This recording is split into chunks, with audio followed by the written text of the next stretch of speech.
There's this beautiful central channel in the center of the body.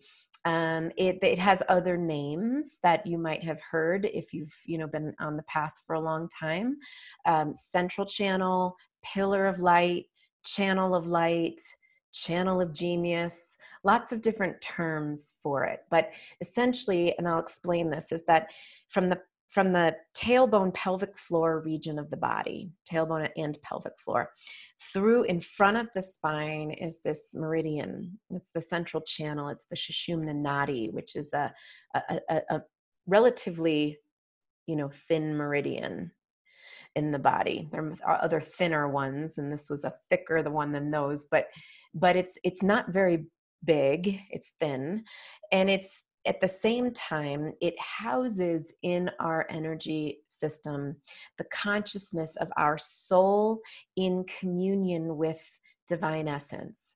Another way of saying that is it's us and God. It's our soul and God, our soul and divinity in union with itself, with each other, all is one in that essence, in our being. And to say this also a little bit differently, it's that, our soul is in communion with that light. We are that light when we're not embodied. Our soul is immersed in that light essence, and we are one, and we are in our full remembrance of our self and our purpose and why we're here. And when we incarnate into this body, we forget, we become separate.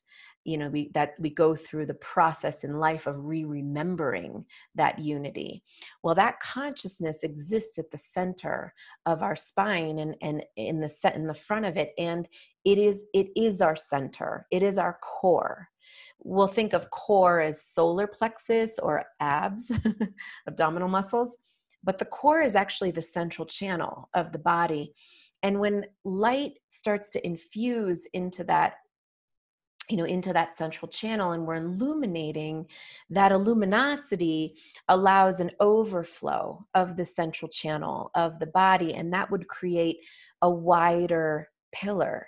That creates the pillar of light in the body, or the channel of grace in the body. Again, I'm using different terminology here, but it's to say that, the central channel and its overflow of prayer, of grace, of light, of awakening, of enlightenment. Dare I use that word? It's so loaded, right? But it's the enlightenment is the luminosity of the central channel. And it's the overflow of it that creates more of a pillar essence in the body.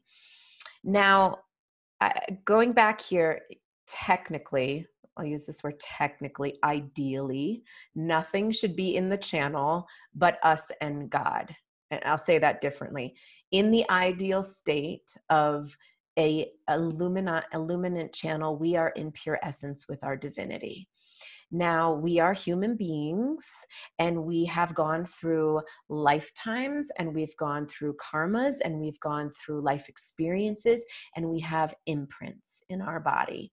Those imprints are traumas. Those imprints are joyful experiences. They are belief systems. They are vows that we've made. They are, what has helped us evolve and grow as human beings, which means that lots of things get into the central channel, that the central channel is a place of our body where we hold our unity, our divinity, and we hold our wounds and we hold our scars in our system.